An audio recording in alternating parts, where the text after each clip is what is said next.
Already আমি তোমাদের সাথে আমার প্রেগন্যান্সির ফার্স্ট ট্রাইমেস্টার জার্নি শেয়ার করেছি।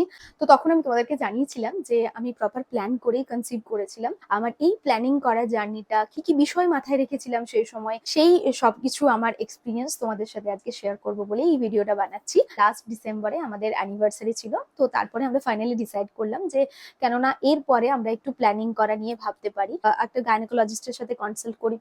প্রথমেই আমাদের দুজনের ফুল বডি চেক আপ করিয়েছিলাম। রুটিন ব্লাড চেক আপ থেকে শুরু করে ইউএসজি, এক্স-রে, যা কিছু মানে রেগুলার চেক আপের মধ্যে থাকে, হোল বডি চেক আপ। তো আমরা দুজনেই সেটা করিয়েছিলাম এবং আমাদের রিপোর্ট নর্মাল এসেছিল। এক্স-রেটা আমার হয়নি, যেহেতু আমরা প্ল্যান করছি, তো এক্স-রে রেটা এই সময় নেওয়াটা ঠিক নয়। আমি এক্স-রেটা করাইনি, বাকি আমার ফুল বডি চেক আপ হয়েছিল। সবকটা রিপোর্টই আমার তখন নর্মাল আসে। এক্সারসাইজ থেকে শুরু করে জল খাওয়া, ঘুমানো, সবকিছুই আমি চেষ্টা করতাম যে অ্যাটলিস্ট একটা যেন হেলদি লাইফস্টাইল আমি ফলো করি। ডায়েট, এক্সারসাইজ আর হ্যাবিটস এর উপরে আমরা এই সময় একটু বেশি করে ফোকাস করেছিলাম। ডায়েটের মধ্যে আলাদা করে কিছু না, একটু চেষ্টা করতাম হেলদি খাবার দাবার খেতে, বাইরের ভাজাভুজি এগুলোকে অ্যাভয়েড করতে। আর চেষ্টা করেছিলাম ড্রাই ফ্রুটস গুলো করে বেশি বেশি করে খেতে। এছাড়াও ডায়েটের মধ্যে আমি ফল রাখতাম। জলটা এই সময় বেশি বেশি করে খাওয়া উচিত। 3 মাস আগে থেকে ফলিক অ্যাসিডটা খাওয়া শুরু করেছিলাম।